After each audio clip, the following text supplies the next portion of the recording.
Welcome to the Steve Stine Guitar Podcast, brought to you by GuitarZoom.com. If you want to improve your guitar playing, keep listening.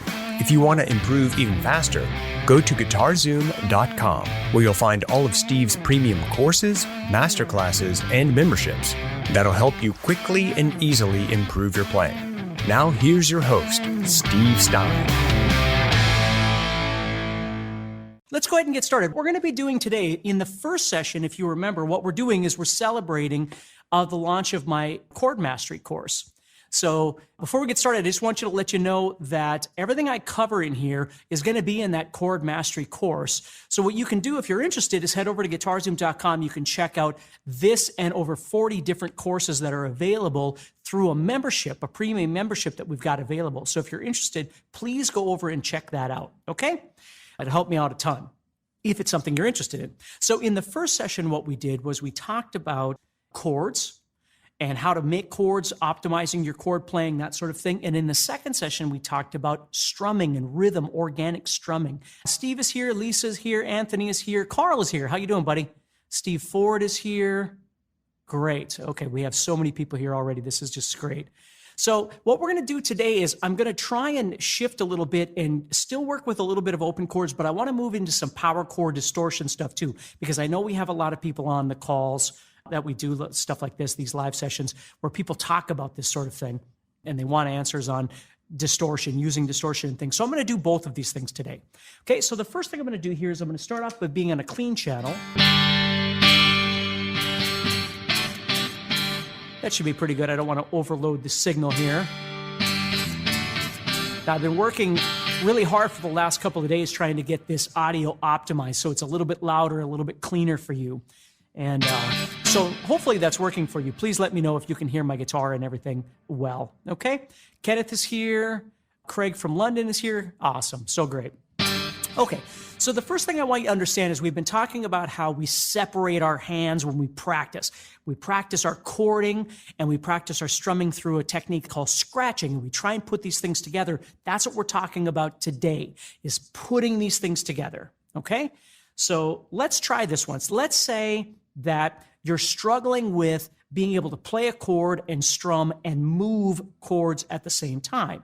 Now we know that practicing these two things separately, practicing bouncing with your chords and practicing scratching with your strumming is going to develop these two things.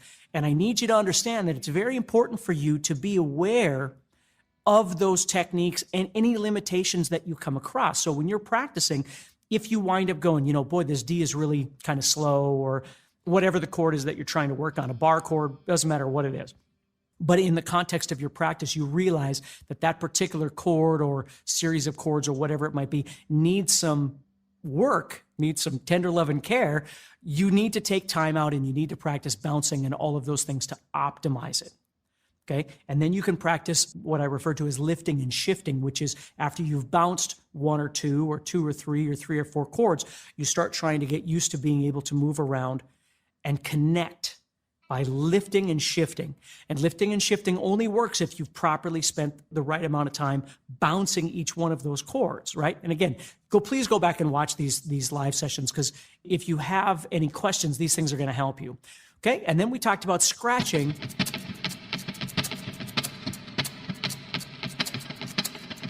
And how we could do that too, okay? We could do scratching and work on things like that. Okay, so now what we want to do is we want to put these two things together. So when we first start doing this, if this is where you are, it's going to be very robotic, not musical on any level, okay? What I want you to watch, I'm going to play just a little bit here. Again, make sure my levels are down enough to where I'm not clipping anything here. That should be good. Okay, so now let's say I was playing and I was going to use a G, a D, and a C chord. And again, insert any chord you want here.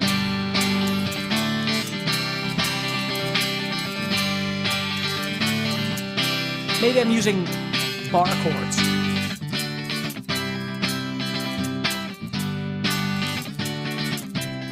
Now, the big thing that's happening here is I'm bouncing between these chords.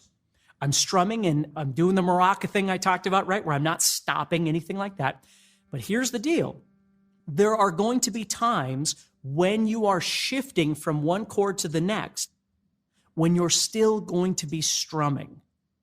And that's a natural occurrence that happens on the guitar. I know that might seem simple, but it really was weird for me when I was first learning how to do this. So when I was playing, if I wanted to go from G, instead of stopping and then moving, I have to remember I have to continue strumming on through. So a really great thing to get used to doing is just, again, very robotically, if you've never done this before, take the last up strum of a strumming pattern, or maybe you're just strumming all of them, whatever it might be, and practice moving from, for instance, from G to D, whatever 2 chords you want to work on. So let's say I want to go from G to D. So what I'm going to do is I'm going to go down, down, down, up, down, up. Now on that last up, what I'm going to do is I'm going to lift and shift on that last up strum. So it's going to sound really weird when I play this slow, okay? Very robotic. It's not musical at this point, and that's okay. So I'm going down, down, down, up. See that? And during that up, that's where I'm shifting to the next chord. Down, down, down, up, down, down, down, up, down. Because if you think about it, when we play guitar, even though it might seem like it, when people play, they don't try and move their fingers like this, if you watch very carefully. Like, you don't try and do it in, like, flash of lightning, you know what I mean? It should be a very natural motion, just moving back and forth. It doesn't have to be like, you know, just immediate thing.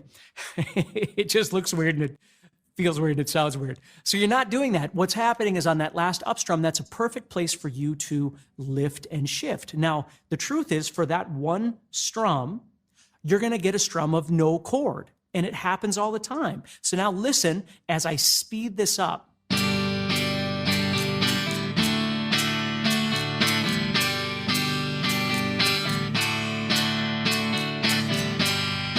Now you can hear it in there, but it doesn't sound awful. It doesn't sound terrible. It's a natural thing, because the only other choice I have is to not strum at all there, especially as it gets faster. If I go,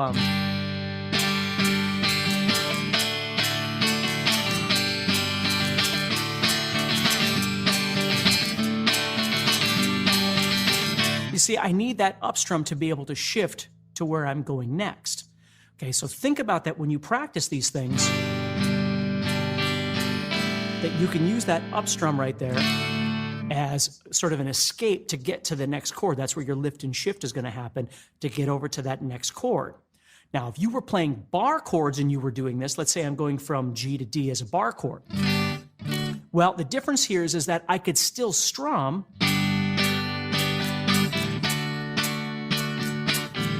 while I'm lifting, right? I could lift and shift. The other thing I could do, though, because I have, the beauty of bar chords is, let me explain this to you real quick here, too, so you kind of understand the difference between these in terms of tonality. Playing them is an entirely different kind of thing, if you've ever played bar chords before. But when you're listening to them, open chords have this really great open chord, rock and roll kind of airy sound. Bar chords do not have that. Bar chords have more of a compressed, closed, tight sound. And I'm not saying one's better than the other. I'm just saying they really do sound different. So when I play this G to this D, it's got this AC/DC kind of rock and roll thing. When I play G to D here, you can see it all sounds very sucked in and tight, okay? So when you're playing, a lot of times people will ask me, well, if it says, you know, play a G chord, which G chord should you play? And I always say, whichever one you want. I mean, it kind of depends on the kind of feel I'm going for. If I'm playing the song and I think the song needs to be tighter, I'd probably opt for a bar chord. If I needed it even tighter yet, I'd probably opt for a power chord, right? I can keep tightening it as I go.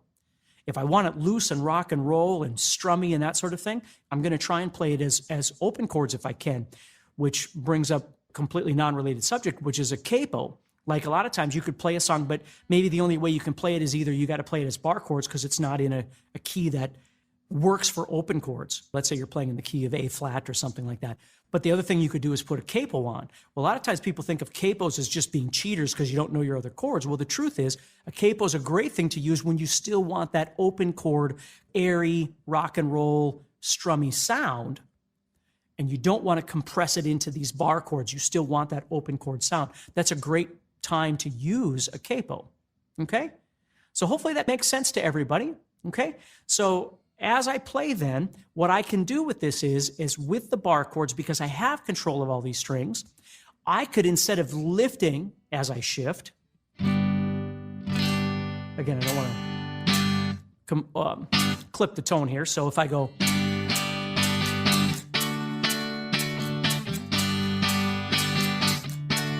now what's happening, even though it's happening a little fast, instead of lifting my hand completely off the guitar and then shifting over to the D chord, what I'm doing is I'm lifting, but I still continue touching the strings. So the strum becomes a scratch like we talked about in the last session.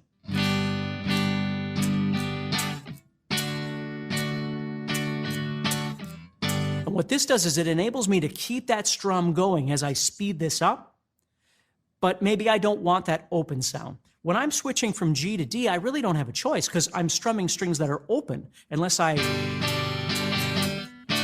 try and stop them and things like that. And we're not looking for that kind of sound. We want that to be open. It's okay for that to happen. But sometimes with bar chords, we might want that open sound, but we might want to deaden those sounds by, instead of taking the hand off completely, we simply lift enough to stop the vibration, which is the scratching we talked about in the last session. Okay? So hopefully that makes sense to you. Just checking some things here, checking some comments. Awesome. Okay, good. Perfect. Awesome. Looks like everybody's getting that really well. Okay, this is great. So that's something I want you to work on, because that was always two problems that I always had. Number one was I would strum, and then when I was going to switch, I would stop. Well, that's something we talked about in the last session. That's why you want to practice these things independently. But when you start trying to merge them back together, which is what we're doing right now, is merging chords with strumming. And as we start merging those back together, the thing that you have to be aware of is that there are going to be times when you are lifting and shifting, but you're still strumming. You got to keep strumming, okay? So if we just be aware of that and start off playing very robotic,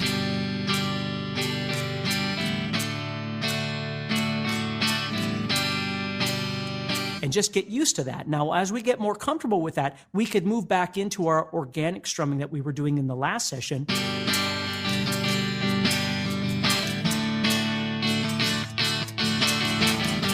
And see, this hand is going to get used to just being able to flip over to the next chord that we need at the right moment in time, because we're feeling that, right? We're feeling that last up strum, and we're allowing this to happen. So we can get back to just doing whatever strums we want. And this is really, really, really important, because again, if you think about what I said in the last session about playing a maraca or playing a egg shaker or whatever you want to think of it as when you're strumming, the strumming wants to propel the song. The strumming wants to make that rhythm so it's exciting and it's energetic. And it's not necessarily contrived like a strumming pattern necessarily. It all depends, okay? But just be aware of that. So if I can get this going and just know that on that last up of the measure,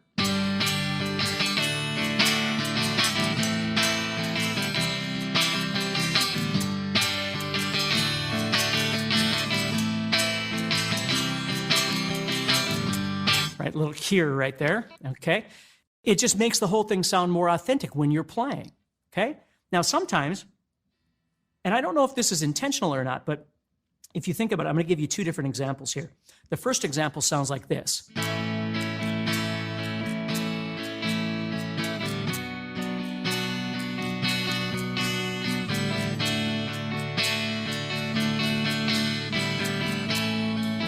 Now, you might be familiar with that song. What I've always thought was really interesting about that song is it's kind of like they're making the robotic part of taking your hand off part of the song. Now, I'm not saying that they are. This is the way it's always sounded to me when you listen to it, is as I'm playing, you can hear that becomes part of the song.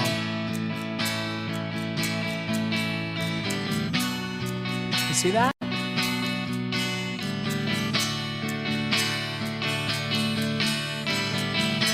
Now, again, I don't know them personally, so I don't know that that's true, but you can see how it really does seem like that's what's happening, is we're lifting our fingers to move to the next chord. We're not actually shifting to a chord and then shifting back. We're just relaxing and allowing that to happen and allowing it to be part of the song, okay? So if I show you this too, if I do this, Now, this is a little bit different, but you're going to get the idea.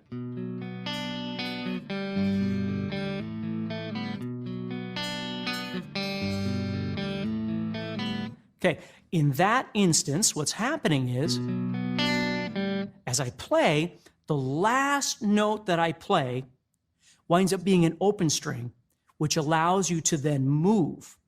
Now, as the artist was writing this, maybe they were aware of it, maybe they weren't, maybe it was just a subconscious thing. But if you think about it as I play,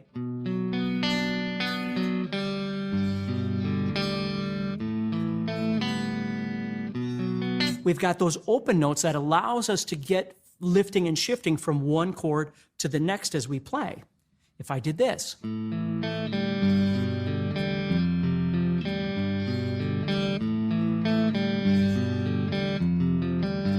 Right? Same thing's happening. I have this open G now, this open third string that's happening every single time that allows us to lift and shift, and it becomes part of the song. Okay? Now, not every song does that. Obviously, there's songs where we don't have that, and it really is really fast, right?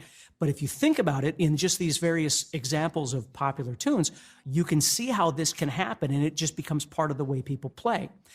A side note, a side story. I was in the studio one time with a guy, and I was recording acoustic parts. It was just acoustic and a female voice. And I was recording these acoustic parts, and I was in a drop tuning, and I kept getting kind of this, for whatever weird fingering I had for this song. I don't remember how I played it at the time, but I remember being in the studio. I was in one of the rooms, and I was playing, and he's recording, and I kept getting finger sliding sounds, which I know you know what I'm talking about, when you get this kind of thing happening. I was getting really frustrated, and he comes in and he goes, "Hey, what's going on?" And I said, "Well, I'm getting too much of this finger noise as I'm playing, as I'm trying to switch my fingers." And he goes, "Well, that's the nature of the guitar, right?"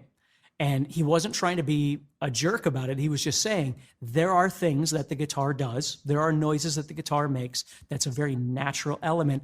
And you just go with it because that's what happens when you play the guitar. And I always think about that when I talk about stuff like this, because I'm the one that had to understand, unless I was going to edit out and post or something like that, this is just a very normal thing that happens oftentimes. And yeah, I could get elixir strings or something like that that are coded and make it better or whatever it might be. But the point is that these are things that happen. These are sounds that we get. So what we're going to do is shift gears a little bit. I'm going to move into playing some distortion now. And we're going to move into playing some power chords, okay? We're going to talk about trying to tighten up the chord movements for this as well, okay? And this would work for bar chords or power chords. But of course, as I add more distortion to my tone, obviously a bar chord tends to get really, really thick. And again, I'm not saying it's bad, I'm just saying it's the truth. Because you're playing more strings and you have more pitches, it tends to get harmonically kind of complex. It's, again, a beautiful sound, but if we want to tighten that up even more, we play less strings, thus we play power chords. And things sound very, very tight at that point, you see? So one thing that I remember struggling with when I was a kid was trying to move. I would play a chord, right? And there's that noise that I'm talking about, only it's exemplified because I'm playing it with distortion, right? Okay, so then the question is, okay, so what do I do? What do I do if I don't want that sound? Well, there's really two things that I can do if I don't want that sound. Number one, well, three things. Number one, I might want that sound, right? Sometimes you just want something that's kind of, and it's kind of noisy and whatever and gritty, and it's okay that it's getting those sounds. But sometimes you want it to be tighter than that. So what happens is, what I can do is practice, for instance, doing something very simple like this.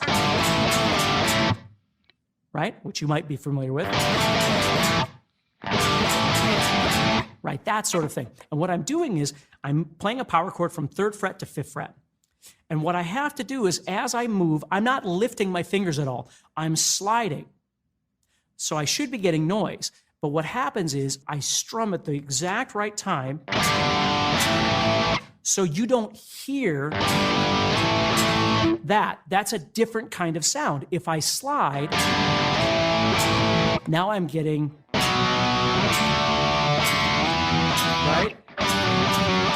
That kind of thing. That's an intentional slide, okay? If I don't want that slide, what I need to do is I need to learn to time.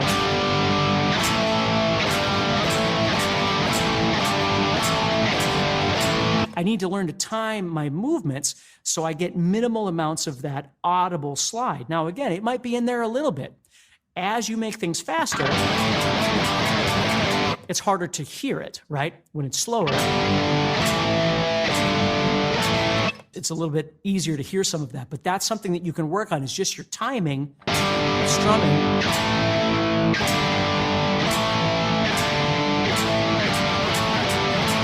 To get used to that. Now let's talk about the end of that riff. Now when I play at the end of it, what I'm going to do is I want to get back, but I don't want to go. I don't want that. So what I'm going to do is I'm going to come in and I'm going to karate chop these strings very lightly, and I'm going to stop them from vibrating, which then allows me to take this hand off and reset myself.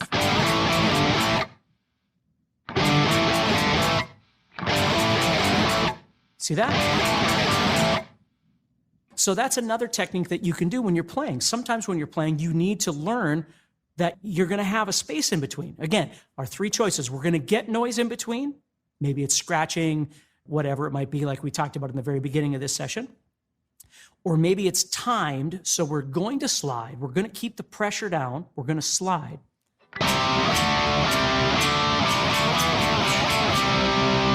Right? And again, it doesn't need to be fast. I'm just trying to go through this because we only have so much time together. Or the other thing is I'm going to stop those strings from vibrating, and I'm going to lift my hand up. Right? So.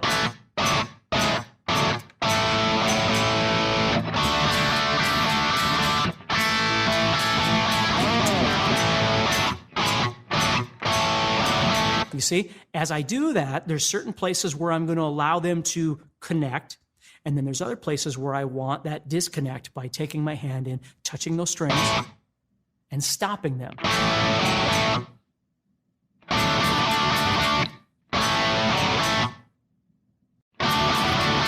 You see, and that's how I can control those sounds as I'm shifting those. Okay? Let's see here. Just looking through here, making sure everybody's cool. Again, there's so many comments. I'm sorry, I just can't get to everybody, but at least it's making sense to you. So again, if you like this kind of stuff, just remember what you can do is just head over to guitarzoom.com and check out the membership that we have available. There's going to be a link somewhere you can check out too, but if you just head over there and check that out, it's going to be available for you to see if it's something that you'd be interested in. And I have so many different courses that come with that membership too. So if you're looking for stuff on scales or fretboard or theory or modes or anything like that, it's all in there. Okay, so it's worth checking out. All right, so hopefully that makes sense to you. So that's what I want you to be thinking about when you're playing. Now, let's move into palm muting. Now, palm muting in itself is a discussion we could have just on the art of palm muting itself. But basically what I'm doing is I'm taking the karate chop part of my hand and I'm sitting it right where the bridge comes over the top where that string is. So if I move too far this direction, I'm just going to kill that string. If I move too far back, I'm not going to mute it at all. What I have to do is find that fine spot right where I come over the top, right here, with the karate chop part of my hand, and I'm going to turn over a little bit, because if I'm sitting like this, of course, I can't pick the strings. So I have to turn over a little bit, and I can decide where I want that palm mute to be.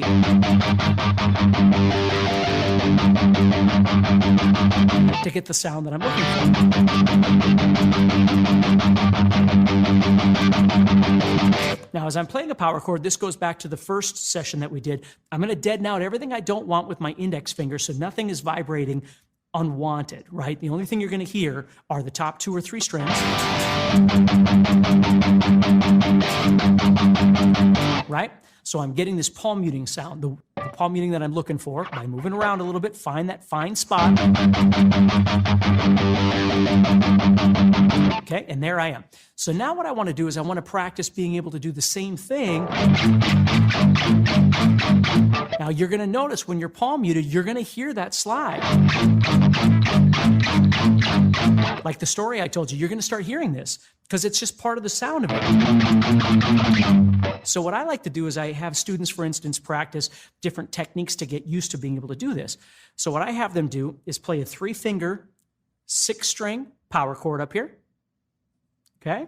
And then what we're going to do is we're going to drop down to the 5th string, and we're going to do that by taking the ring finger off the guitar and just dropping that first finger down. So the pinky is acting like a pivot like we talked about in the first session. So I'm playing and I'm just dropping that first finger down and taking this ring finger off the guitar. See that? So the pinky just stays there, just stabilizes and stays there.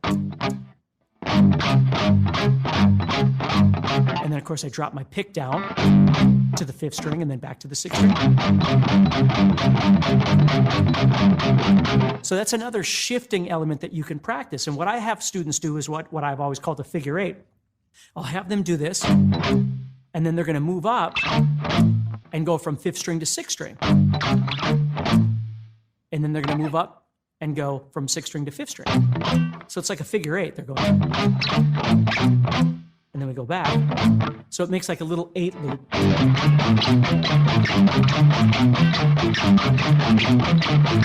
And you get used to being able to play these, okay? Shifting back and forth, yet maintaining that. So you're not going, you're not doing that. You're not lifting the whole thing up, so it doesn't get overly noisy. You try and stay in control as much as you can as you start shifting these things.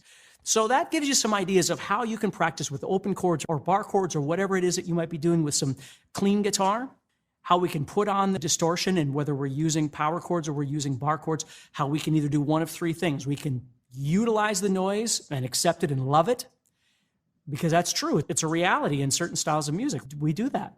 The second thing is that we can intentionally have those slides in there as we shift, okay? Or what we're doing is we're lining it up. And then the last thing that we're doing is we're stopping the strings, we're lifting up that hand and moving it, which is all those examples I just showed you. You see, you can control all of this. So the last thing that I'll say, which is not really related to this, but it's very, very important for you to remember, if you're ever using distortion, and I would say anytime you're playing electric anyway, learn to turn off your volume when you're not playing, even if it's for short amounts of time. You know, if I'm playing and I go,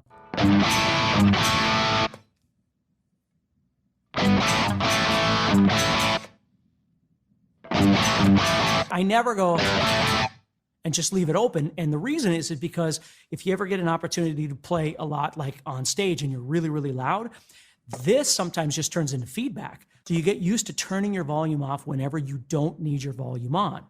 So even within the context of songs, oftentimes if you're playing,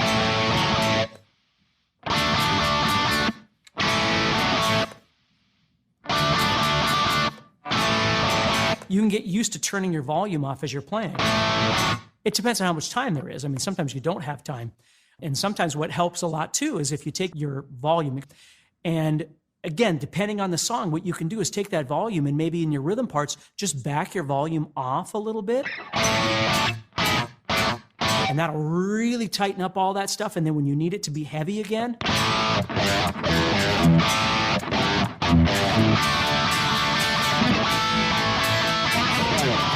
maybe that's where you bring it back out all the way. And when it gets to the next part, you bring it back down. You see? So there's a lot of control that you have, even with just a volume. Now, I don't have any numbers or anything on my volume. I just get used to how much to turn it by how it sounds to me. But even things like that can really tighten up as you're playing.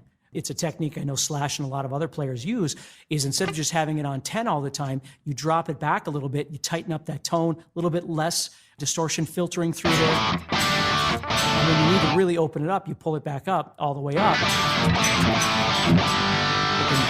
You can always drop it back, and that tightens everything back up again. Again, that's what we're dealing with, when we're dealing with chords and moving chords, is trying to make everything sound either as tight as we can, or embracing the fact that they're very loose and, you know, that sort of thing. And that's an awesome thing too. It's just a different kind of thing. Okay, so let's continue practicing that. Now remember, on Monday, I'm going to be going live again. And I think on Monday, we're talking about the caged chording system and what it is and how you can have that work for you. And please remember, do me a favor. If you get a chance, head over to GuitarZoom.com. Watch on the main page there's a button you can click and you can learn all about the membership, where you can get this course and a bunch of other courses, different things like that are available to you, okay? So remember, Stay positive, keep practicing, have a wonderful weekend, and if you can, please join me again on Monday, and we'll just hang out and talk guitar again, see if I can help you with some stuff. So take care. I'll speak to you soon, all right? Next time on the Steve Stine Guitar Podcast, today what we want to do is we want to say, okay, we've learned some chords. What are we going to do with these things, right?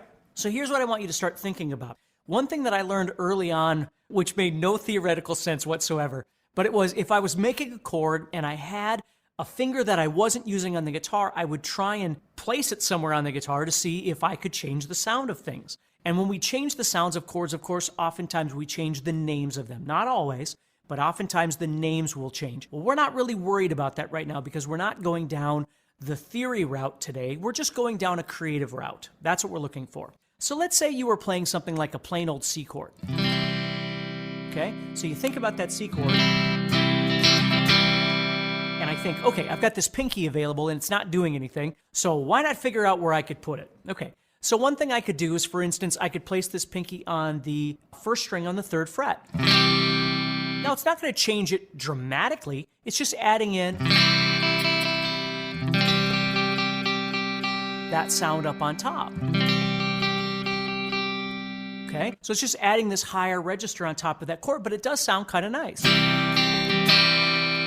now if I try to put it 1 fret higher, it's not going to sound as nice in the general sense. Now, that's the thing about music, is sometimes we come across things and you might go, oh my God, that's an amazing sound, and somebody else is going, oh my God, that's not an amazing sound. We're all different, so it's not my job to tell you what you should or shouldn't like. I just want you to enjoy what you're doing. So if we take that C chord, we put this here, we get that kind of sound. So oftentimes when we're playing chords, what you'll encounter are chords that we call sus chords. These are very common chords that we do. Let me show you this. If I took this D chord right here, just played it traditionally like I always do, but this time again, I'm going to take that pinky and I'm going to set it on the 1st string, 3rd fret again. I get this new sound. The chord changes, and we call this a sus chord, a suspended chord. And what that really just means is, hey, here's the sound of a D chord, and when I add that pinky on, what it's doing is it's suspending the sound. It's making us just wait, and we're just waiting for the resolve of this to go back. So if you listen to that sus chord that I'm doing right there, you see that? And it resolves all nice, comes back. Okay? Well, if we like that, what we could do is take the middle finger and we could take that off the guitar and then put it back down, and we would get that sound. Between this, adding the pinky, which we call a sus4, and again, don't get stressed about the name of it, just enjoy it. If you enjoyed today's podcast and want to learn guitar even faster, go to guitarzoom.com and click the Get Started button to get access to courses that are right for your interest and skill level. Again, go to guitarzoom.com and click the Get Started button.